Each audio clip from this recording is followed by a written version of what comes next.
beginning, humanity has yearned to understand itself and its relationship with its Creator.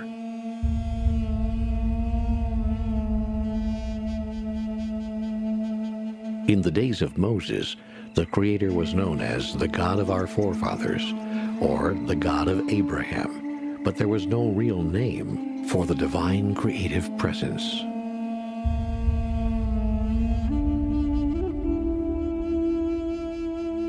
Then one day, Moses, who was just a poor shepherd, came upon a burning bush, and yet the fire did not consume the bush. A voice spoke to him, saying that he must go unto the Pharaoh Ramses and demand the release of the Israelite slaves. When Moses asked who he should say sent him, God said, I am that I am. For the first time in history, God had a name.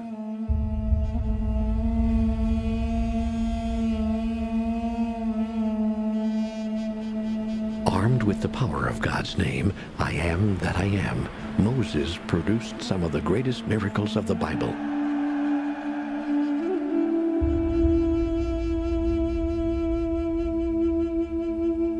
Religious authorities, recognizing the name's awesome power, declared that uttering it was the highest blasphemy.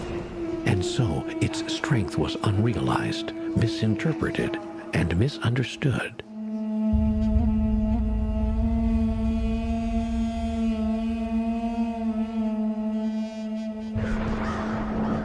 Moses never reached the Promised Land, nor did the code that could unlock the awesome power of God's name and set all of humanity free.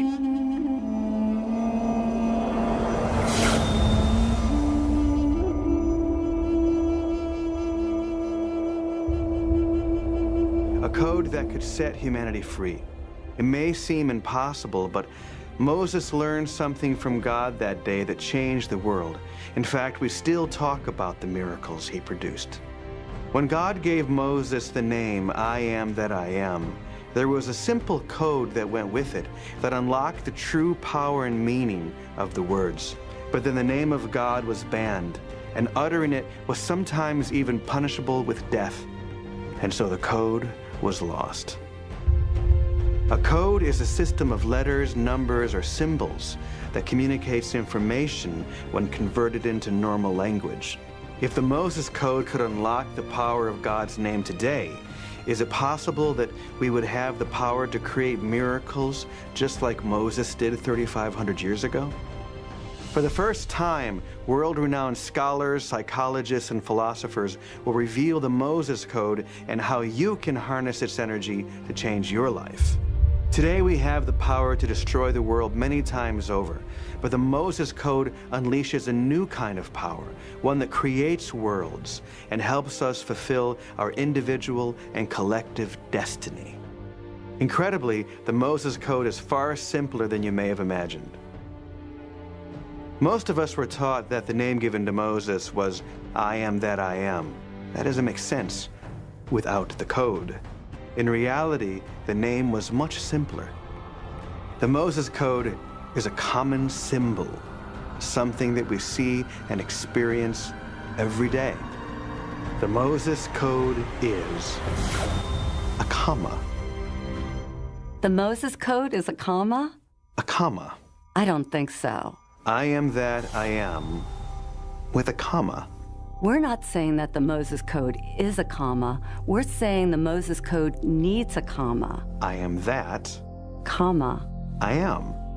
The very name of God, I am that I am, has intrigued me for many, many years. When I was a child, I was told this by the adults around me. I am that I am, saith the Lord. And I thought, what in the world does that mean? I am that I am.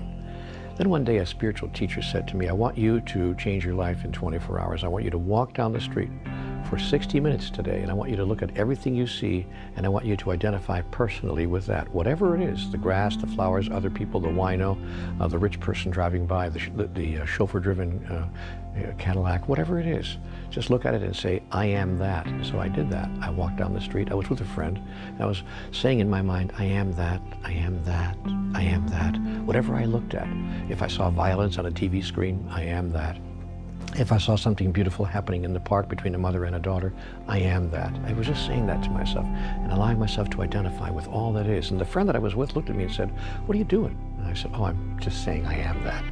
She said to me, "No, you're not that. You're not that. You're you." I said, "No, I am that. You don't understand. I really am that." She said, No, you're you. You're really mixed up in your head." I said, "Listen to me. I am that. I am." And then I said, "Oh my God, did you hear what I just said? I just said, I am that. I am." The great name of God, I am that I am, has been misunderstood from the beginning of time. It's simply God's simple way, God's very human way of saying an enormous truth. I am that. I am. This is the presence of God saying, I am that. Everywhere you see me. People used to say God is in everything. Really, everything is in God. God isn't just saying that I created that. God is this field, this presence that is everywhere in its fullness. God is saying, I am that. I am that. I am that person. I am that. I am that experience. I am that. I am every that there is. Many of us are still stuck at kind of a fifth grade idea of God.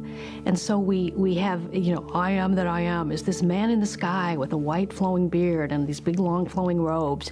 God made us in its image, and we've been trying to return the favor ever since, meaning that we've made God in a man's image.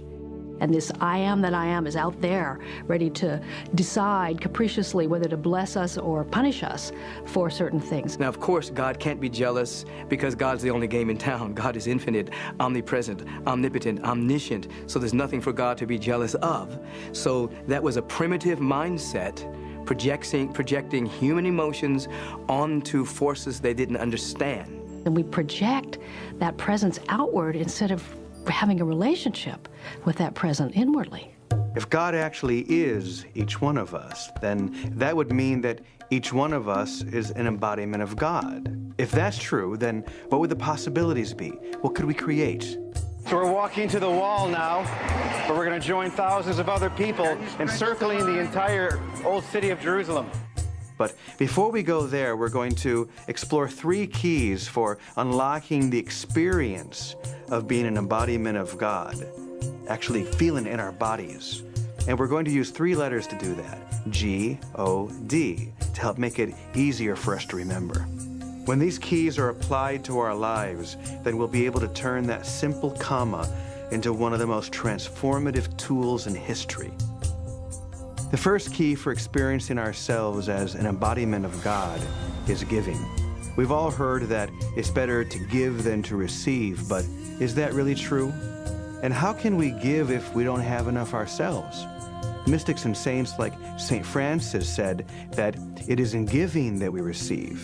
Is that just a nice spiritual slogan? Well, it really only comes down to one idea that's pretty far out. That which we give to others, that which we give to the world, we give to ourselves. So whatever one wants to experience in one's own life, one chooses to give away. Now, of course, the thought is, how can I give it away if I don't have it?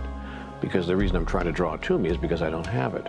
But the very giving it to another is what causes you to realize you've had it all along. There's a part of your brain called the limbic brain that is not time-oriented and it's not object-oriented, meaning it can't tell the difference between itself and others, and it has no sense of past, present, future. That timeless and objectless place in my brain receives what I'm giving because it doesn't know whether it's going out or whether it's coming in.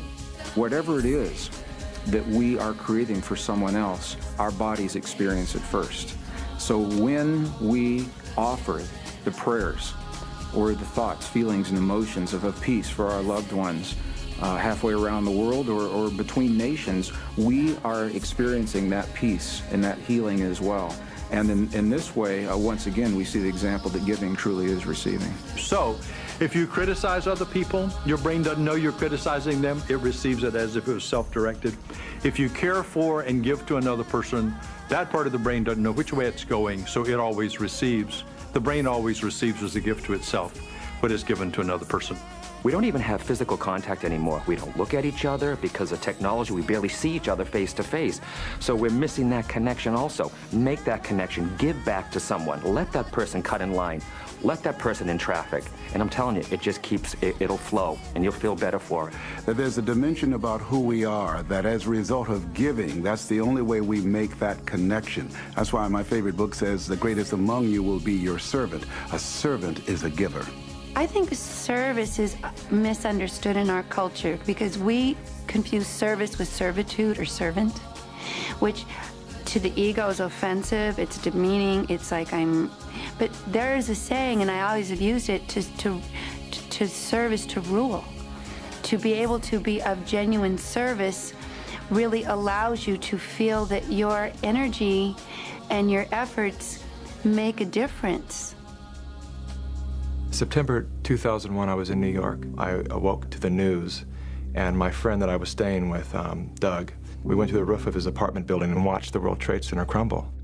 And both of us simultaneously looked at each other and said, we have to go down there right now. We were literally running against the current of people that were rushing out of the scene. We were running into the scene. Doug works in the media, so he had media badges that allowed us to get beyond barricades that were just being set up by local police. There was still no support system for these firefighters and these rescue workers. So it became a real necessity that we find food and water really fast.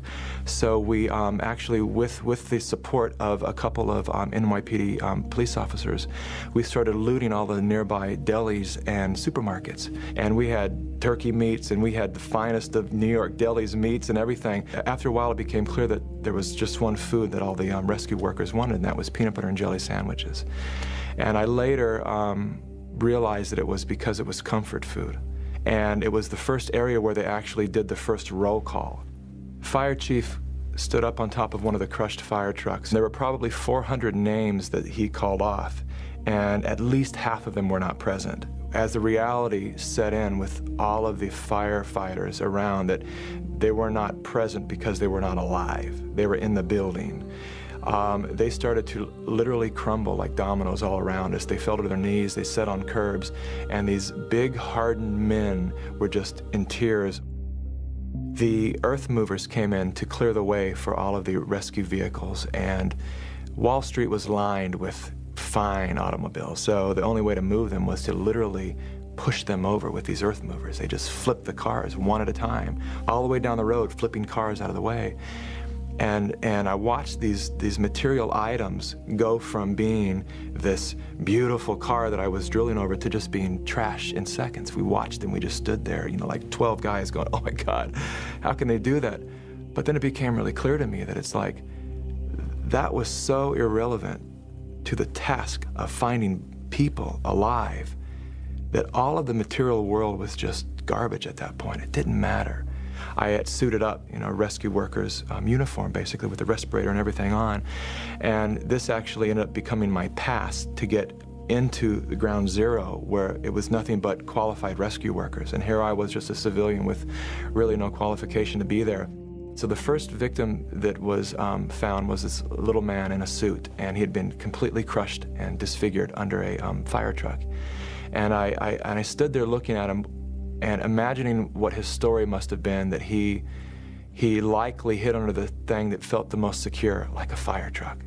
Do you know what I mean? He probably crawled under that fire truck as debris was falling, only to be crushed under that fire truck when that entire rig was crushed upon him. And so that was really the first sobering moment of, wow, okay, this is what we're here for, and this is what we're going to witness, and am I up for it? And you know, I didn't really even have to think about it. It was just a yes.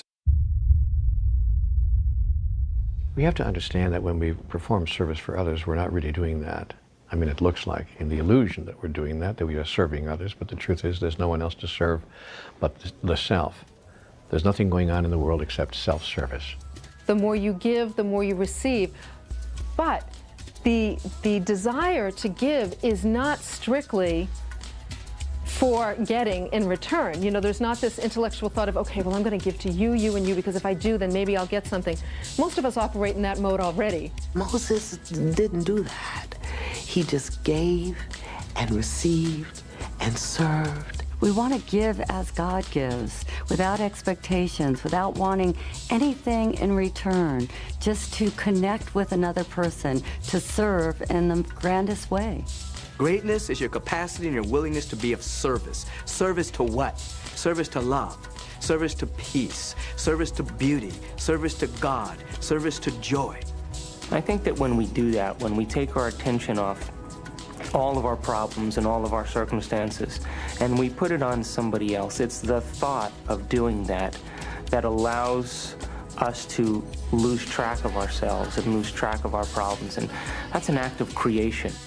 Recently, I was inspired by my own son, Bo, who was having a bar mitzvah, and the rabbi explained to him that the mitzvah was really in the stretch, going beyond what he felt comfortable doing. What kind of challenges do you feel like you faced and that you had to overcome to do this great mitzvah? I'm giving away all my money, so that's always hard. What kind of project are you going to do? I'm raising money to build a school in a poor part of Uganda.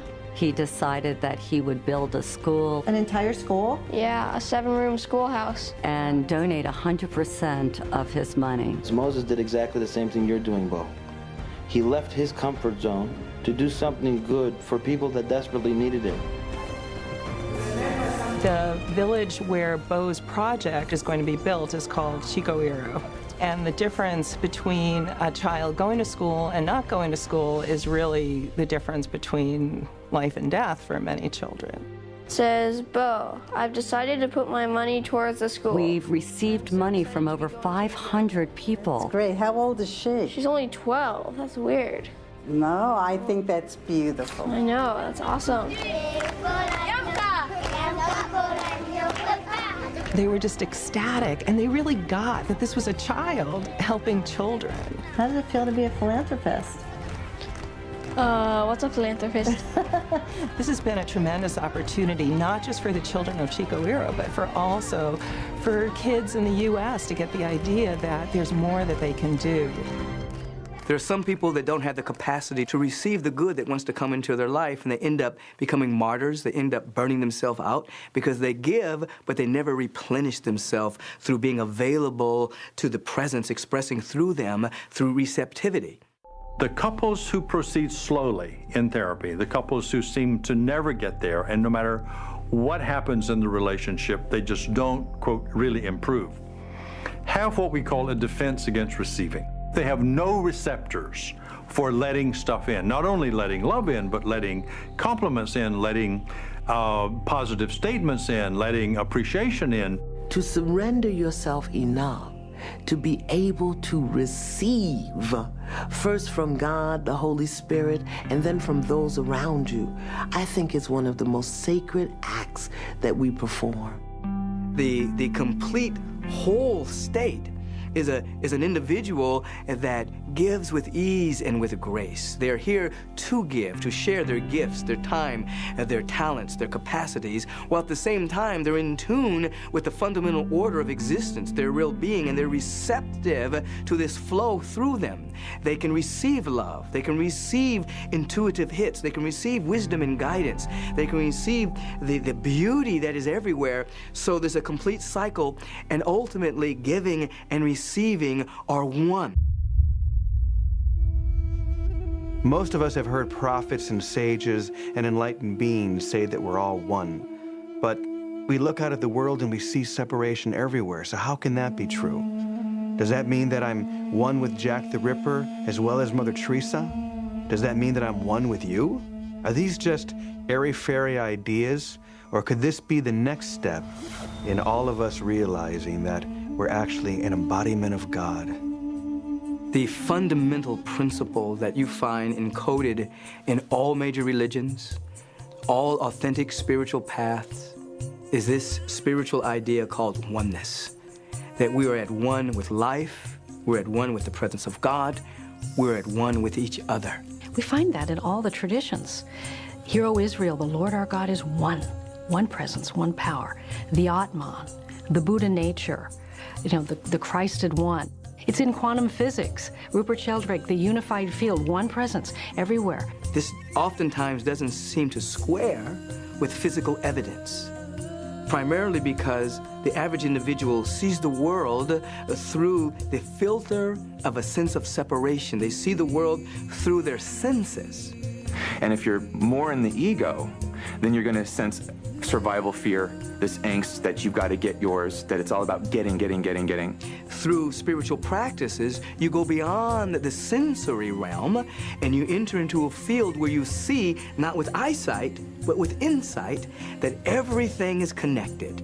The scientists, the quantum scientists would call it a unified field that is everywhere in its fullness, that is undivided. That's what being awake means, is to say, well, I'm dancing in this illusion of separateness, but I'm not separate. For once an individual is broken through, then all the things on the surface that seem separate begin to work together for our good, because we're now in tune with everything on the invisible level. So you end up working not harder, but you end up working a lot cleaner, a lot easier, because you're in tune with all of life. So you're not trying to make something happen on the surface, you're trying to make something welcome on the invisible side of life. So oneness is the primary principle, it's the linchpin of power. We're at one with God, one with love, one with life, one with all the power that there is. Until we're willing to embrace the totality of our humanity and our divinity, we can never be in oneness, because we're taught to say, I'm not that. We're taught to say, you know, I see something I don't like, so I don't want to be that, and we push that part of ourselves aside. And at times, all of us, including myself, at times find it hard to be at one with someone or someones that either don't agree with us or that have values that would be we believe to be totally destructive. These days, I'm having a lot of trouble with phony people. And I can see that I don't like that part of myself, that I'm always searching for ways to be more authentic and more real and show more of myself, even as a teacher. I finally went to take my first nap in 40 plus hours. I really don't know. It was kind of timeless there. And I found an apartment building that had been completely abandoned.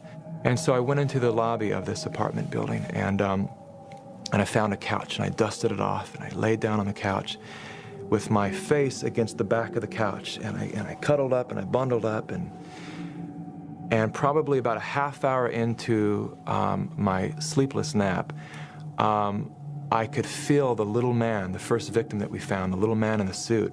I could feel him kneeling behind me, and I could see it vividly.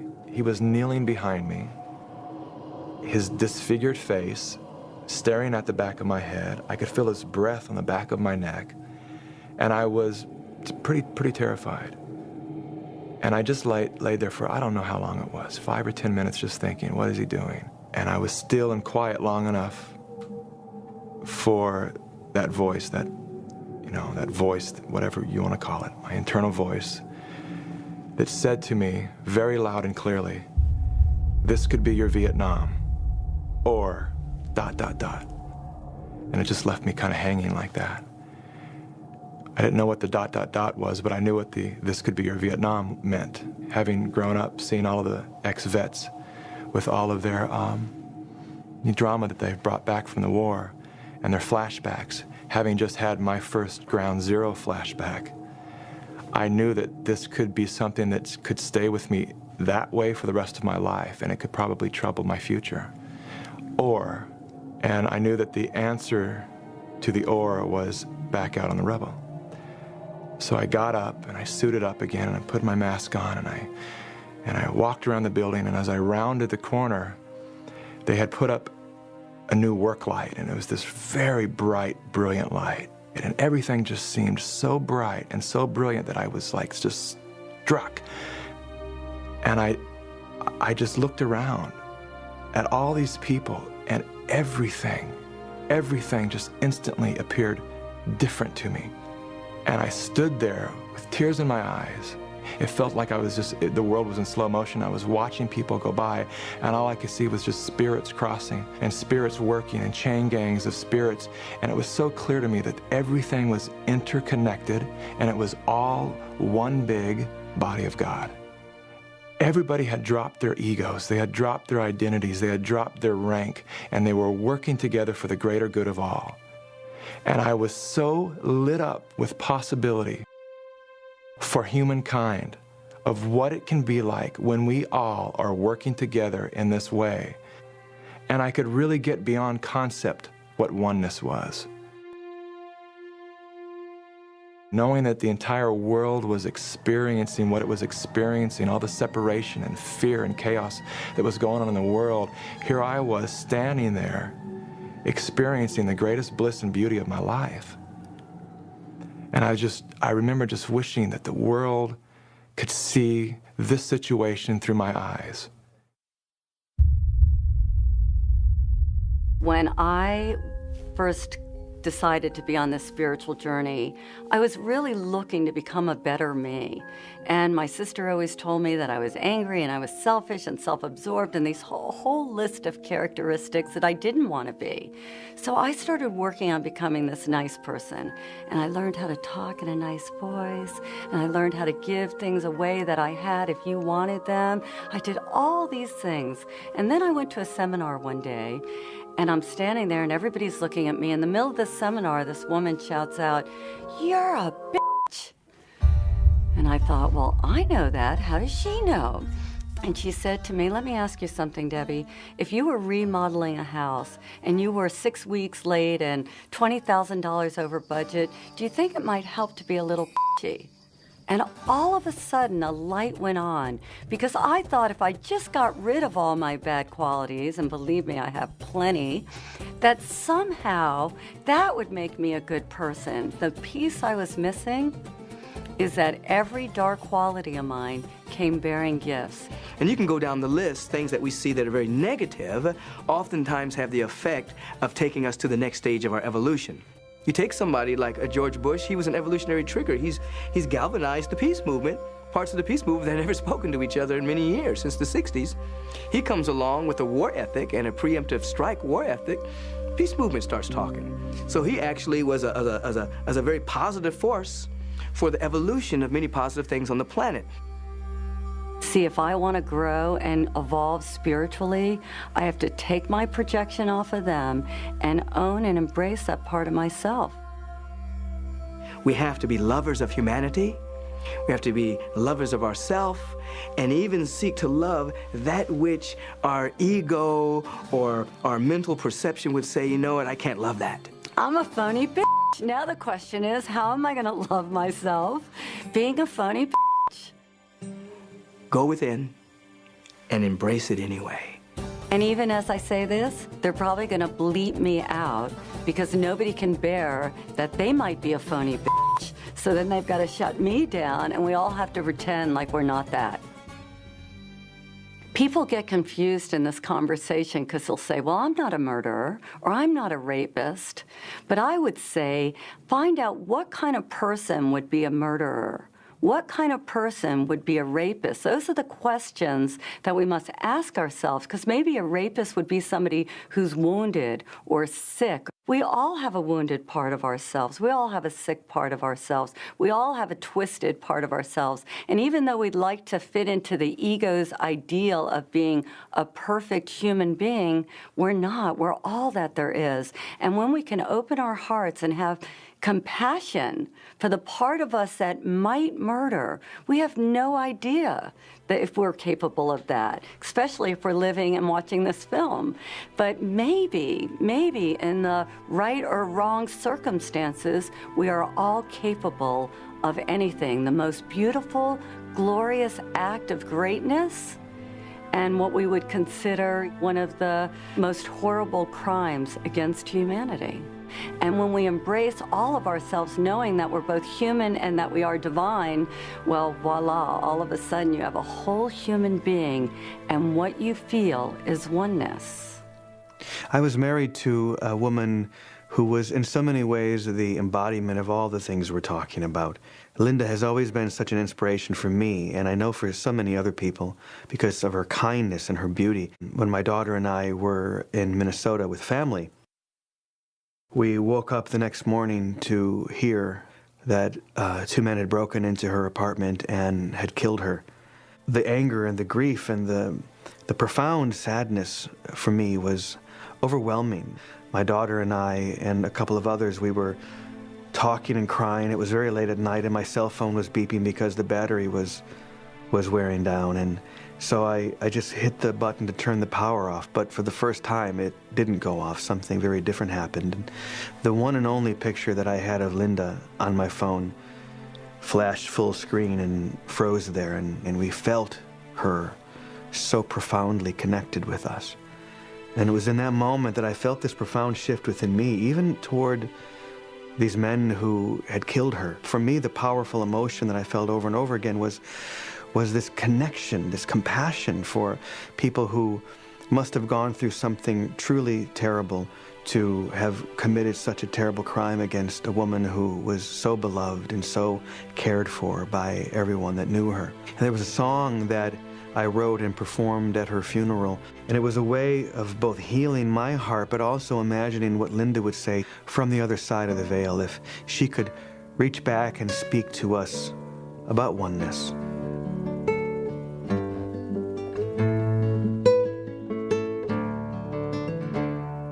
And if ever you forget me,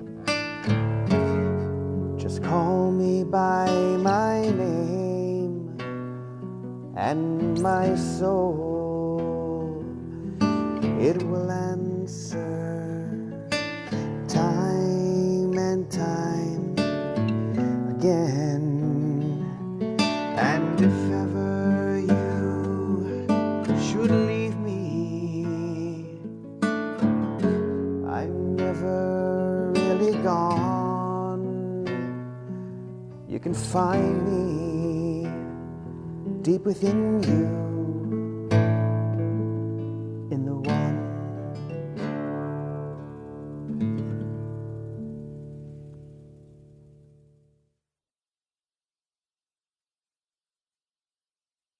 If you have a spiritual practice, when those insights occur, they integrate into your way of living. They don't wipe you out, nor do they just fade into the recesses of memory as to a wonderful moment you once had. Integrates into you. And that sense of oneness and unity becomes more real than anything.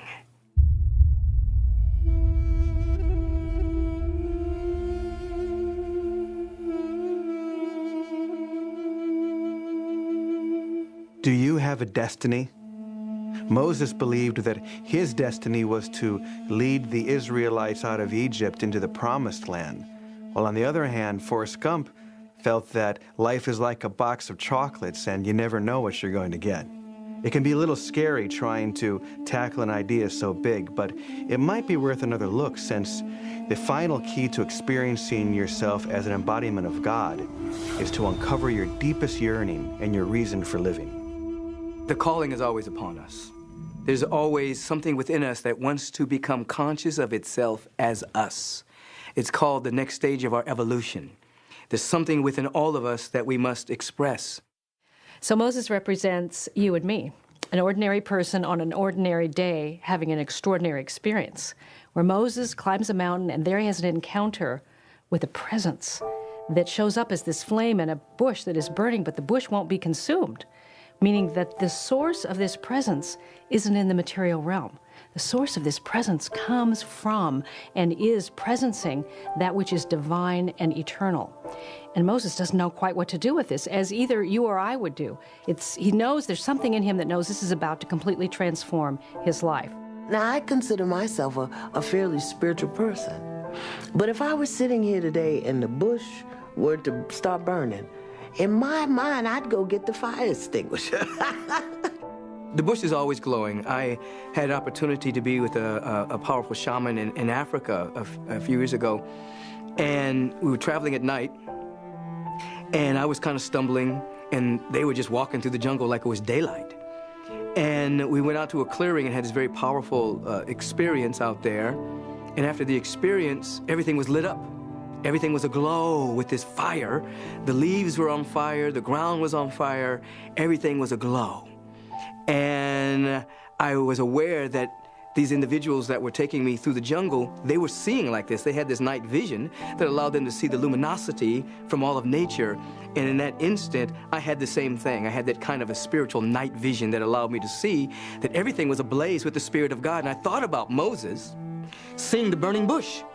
At that moment, he was in transcendent awareness, that he could see clearly that God is everywhere and everything is aglow with this fire, this power, and this presence.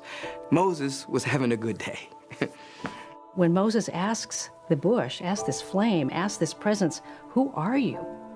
He hears, I am that I am. And we don't know whether the conversation is actually audible in human terms or it's a transmission from the knower that is everywhere present into his heart. But nevertheless, this communication says something. And the communication is this: there is a journey that you are to take. Joseph Campbell would later call that the hero's journey.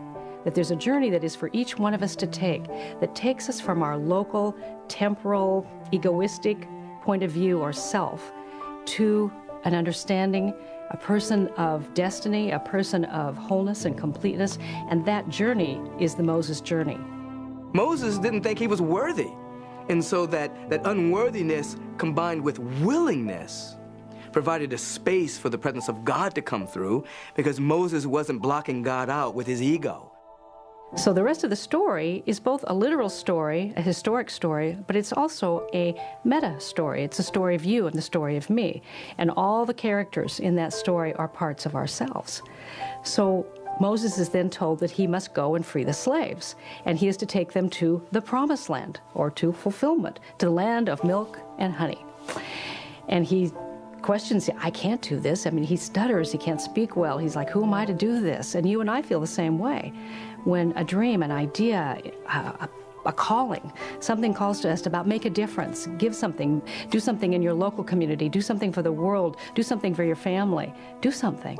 And right away we feel like, oh, I'm not up to it. I don't have what is required. I'm not enough for that. I think everyone has to come to grips with the fact that if there's a destiny within all of us, there's something calling all of us, and we are presently not the person that can deliver that destiny.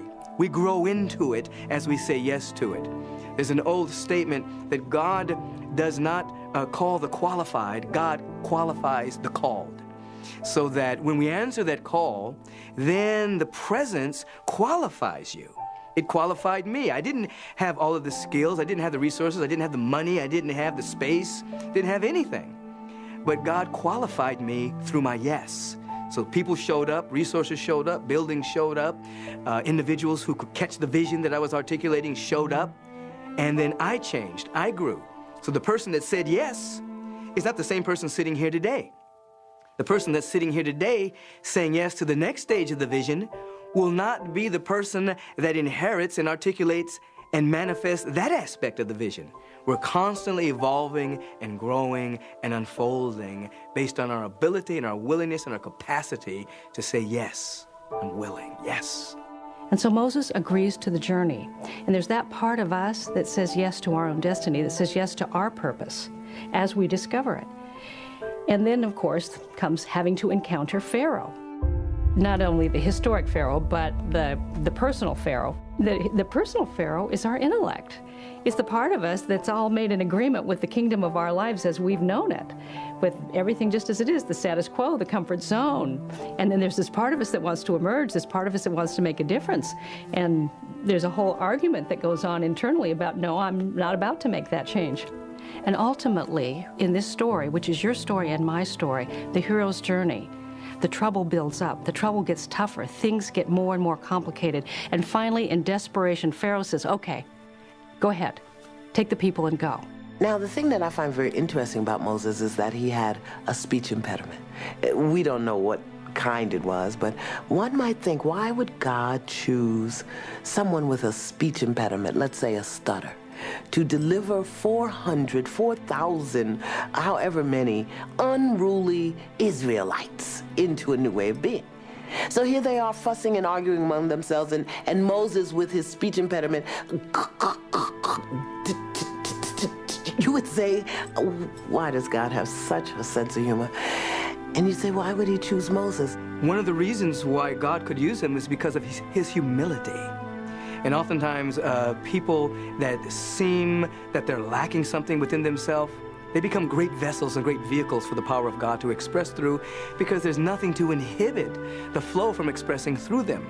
Very often we think we have impediments or limitations, and we don't think God can use us, but God will take your limitation and use you and it to deliver somebody else into a new place and a new way of being.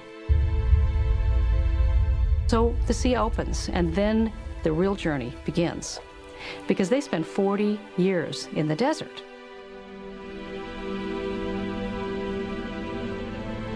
Which is in the Bible and in many of the mystical traditions. 40 is symbolic of simply this, the amount of time required for transformation. Noah has 40 days in the flood. Jesus has 40 days on the Mount of Temptation. Moses has 40 years in the desert. It's the amount of time required for the transformation. And for some of us, this is our 40th moment right now. Watching this right now, we know that this is the moment when the life we've lived is not sufficient to the purpose that we're being called for. I think it's useful for us to understand why the soul came to the body. Now, the soul came into physicality in order that it might experience itself, express itself in the physical world as who it really is, thus to know itself in its own experience. So the fear is that if we identify the I am that I am with the I am that I am, that somehow it makes us pretending to be something we're not being, or taking on something. But what if it's just the opposite? What if by saying that I am an opportunity for the I am that I am to presence divine love through my hands this day to a child that I'm teaching, or to an old person I'm helping carry the groceries, or to someone that I call who's in pain or hurting in some way, and I'm the voice that comforts them?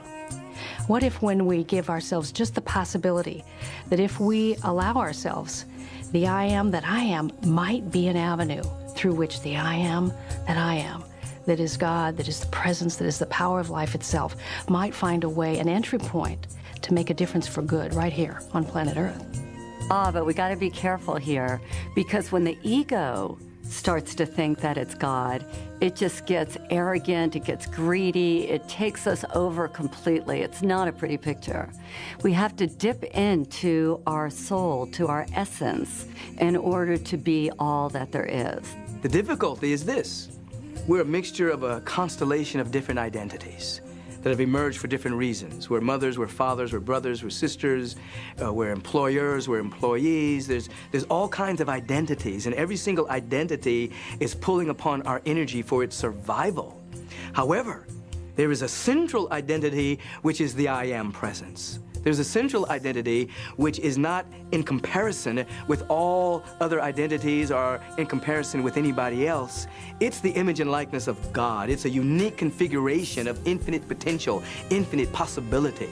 And within that core identity, it is speaking, it's calling our real name and inviting us to greatness. It's inviting us to be more ourselves. Remember, it's the still small voice. We have to get quiet enough to hear it. And through spiritual practice of prayer, lowly listening, meditation, after a while you're able to tell the difference between the voice of one of the constellation of shifting identities or the true voice that's coming from your soul that wants you to be great. And the definition of greatness is your capacity and your willingness to serve. When we get past survival, when we get past those small-minded things, then the only thing the soul wants to do is to make a difference, to give to humanity. What can I do? There's so much you can do, you can't even believe it. Right at the end of your fingertips is a whole world of your possible creation. And it is ignited, it is inspired, it is embraced, and it is in fact experienced in extraordinary ways the moment you decide to be in service, not just to the world, but to the world of your own creation. When that central voice begins to speak, and it's still and it's small, it's calling you to a greater degree of service, and a greater degree of serving humankind, a greater degree of serving your family, a greater degree of serving everyone you come in contact with. That's one of the ways you can tell the difference between that voice. Is it calling you to serve?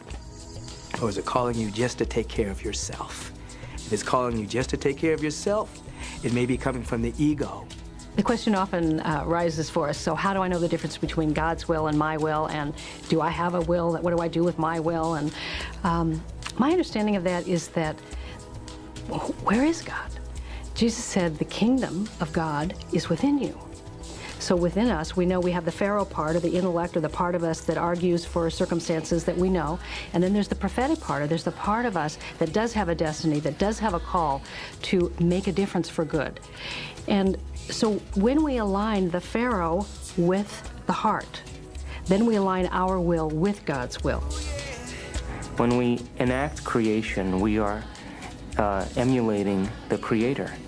And the result of that is that we feel good. We feel love. We feel expanded. Your soul needs inner peace, it needs contentment, love, creative expression, and of course divine connection. Those are the qualities that make you feel good. You're actually wired so that you'll know you're on track by the aliveness you feel. I am that I am. And it's in your being, your embracing of the presence and standing in that, that you give the greatest gift that you can to the world. And so the understanding about that and the living from that is the journey. Course in Miracles calls it the 18-inch journey from the head to the heart. In that moment, standing there, overlooking ground zero and all the chaos that was going on, arose my life destiny. All my selfish pursuit of trying to get what I needed to get and be where I needed to be in my life just seemed ridiculous. I knew that from that point on, my life would be about all of us. It would be about community. My heart was so filled with possibility of what we're capable of when we're working from that point. Because I know it's possible, my whole life now has been about recreating that community. It is the catalyst for my wanting to create Elevate Film Festival, which is, when you really break it down, it's just a community of people who understand this oneness that I'm talking about. Can we bring people into an experience that's so much bigger than who we think we are, that we can experience that level of oneness? Because when you do, there's nothing more beautiful in this lifetime, in this experience. There's nothing greater than that. The kingdom of God is unconditional love. The kingdom of God is peace of mind. The kingdom of God is joy in my soul. I said, yeah, let me seek that stuff. And then I don't have to worry about getting anything, being with anybody, doing anything special. Let me go for the unconditional love, first of myself, and then to be able to extend it to everyone else. Let me go for the peace of mind, where I'm not worrying about what might happen, what could happen, where I'm just embracing the presence, my I am-ness, the manna of God in this right now moment. Let me go for that. And let that trickle down and fill every other aspect of my life. That's the kingdom. To that degree that we begin to know who we are, that who I am behind my eyes is the same person that you are behind your eyes. And that's the kingdom, and that's the connection that connects all of us. And as we get closer to that, then we begin to manifest the attributes of that in our life and our daily living. So once I really understood what the kingdom was, oh yeah, baby, I want to seek that. So paradoxically, in that moment, while the world was experiencing chaos and confusion and fear, I was standing there experiencing my first true experience with God through giving and the service that I was witness to. I had experienced the oneness, the greatest sense of oneness that I ever knew was possible. And from that arose my destiny. Now that we understand the three keys for experiencing ourselves as an embodiment of God, now is time for us to consider what we can create from that new experience. If saying and being, I am that I am, really can unlock the power of God within us, the next question is, well, how extensive is that power? Can we move mountains and create miracles like Jesus and Moses? Are these just fantastical ideas, or can they really change the world? I is the creative factor of the universe, and when you add am to it, what you get is the movement of the creative force of the universe. So every time you say I am, you are creating movement. Think of it this way. We say, I am broke. Yes, and that's how you stay.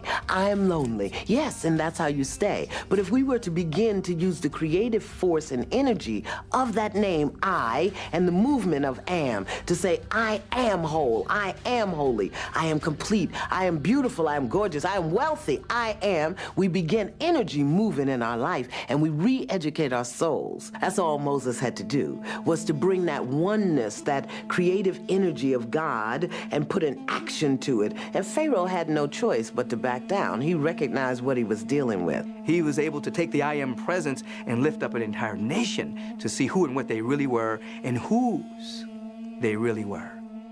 There's actually a way to activate this creative energy through a process that we can practice every day. And the great thing about this process is that it applies to almost every area of our life. And you can remember it with 5 simple words. And guess what the words are? The only thing that changes is what you focus on when you say those words. The first step is to imagine what you want to be, do, or have, and really make sure that it's something that matters. And the second step is to repeat the words, I am that, I am, and allow yourself to expand into that new possibility. So if we want to have a new way of being, we must say it and repeat it time and time and time again. When we repeat things, we encode them in our consciousness. The third step is pretty easy. In fact, you're already doing it. It's to breathe. Controlled breathing centers you, energizes you, and actually amplifies the effect. One way to practice this is to say, I am that, on the out-breath, and then as you breathe in, either think or say the words, I am, like this. I am that. I am. I am that. I am. This simple process takes whatever you're feeling and imagining and projects it out into the world so that you can experience it in your real life. One of the ways I like to support people in doing this is by thinking about the qualities that inspire you, the qualities that you desire. See somebody, maybe you know them or maybe you've read about them, in your awareness. Bring that image of them very close to you, and then just close your eyes and start repeating, I am that, I am. Really allowing yourself to encode that image, that way of being, and those qualities right into yourself. I am the joy I want to experience. I am the peace I want to experience.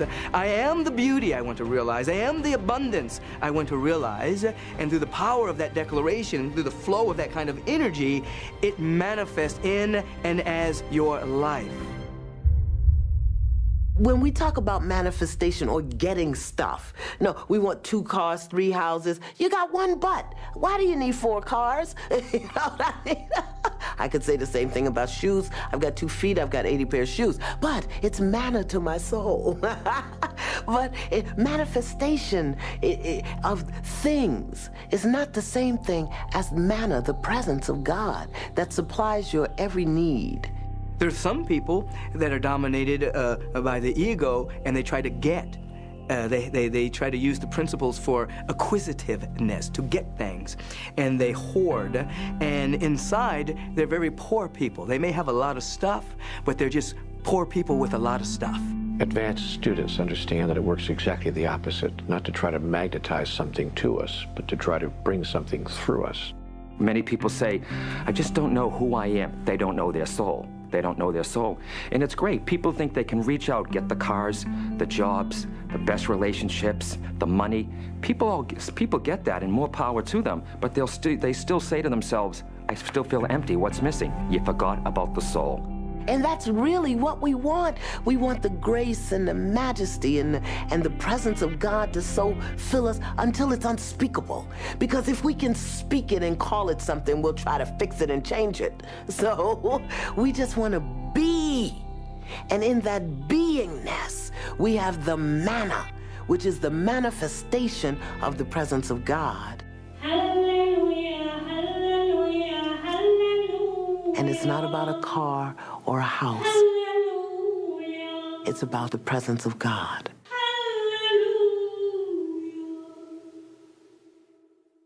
Truly embodying the God presence isn't just about being saintly and having this upward connection to the divine that we would call mystical and enlightened, but it also requires that we fully inhabit our bodies and fully be in our sensuality, our sexuality, and really combine and fuse those energies. Love is God, God is love. So you are God, you are love. And when you use that energy of love, God will always say yes. It will manifest exactly what you want. So if you can access that feeling of oneness or the energy of wholeness, what Jesus calls the kingdom of heaven within you, then you can begin to experience that all around you in the world. But if we have an idea that something other than the kingdom of God is something we would seek after, then we will create, because we are so powerful, we will create in our own illusion that which is not of the heaven of which we dream. That is, we'll create our own hell on earth.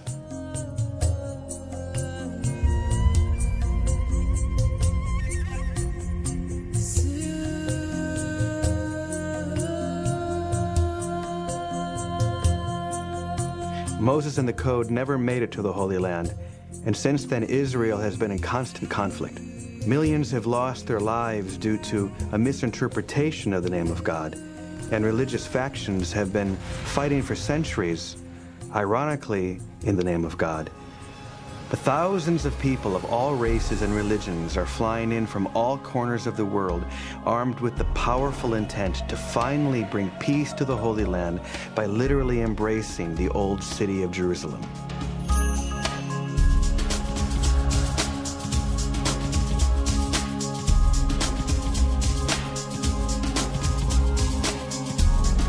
At the time of the hug and before, it is important for us to keep our pure intention and relax. So we're walking to the wall now, but we're going to join thousands of other people encircling the entire old city of Jerusalem. Can you stretch the line?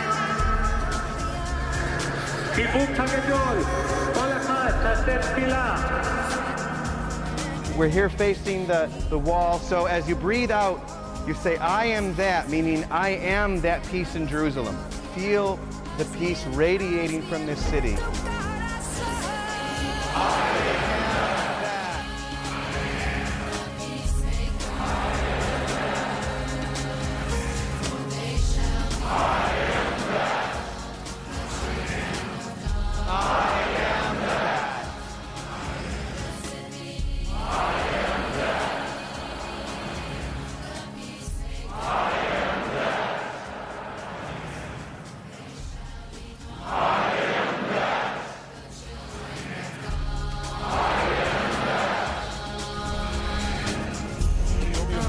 שחגגנו ככה בגשם בשבוע שעבר לא מסתיימים.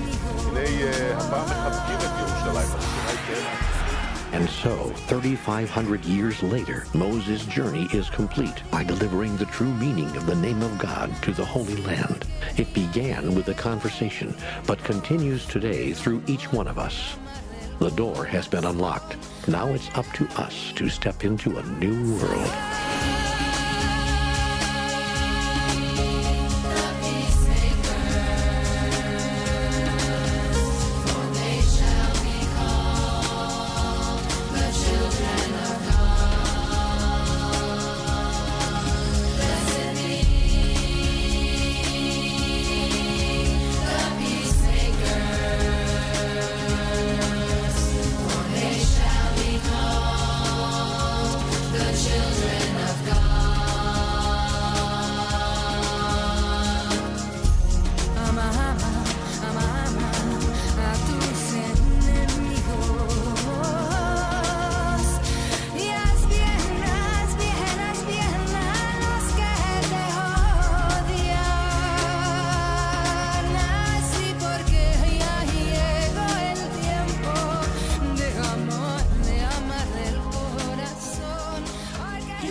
gonna tell you a story, and this one you can repeat.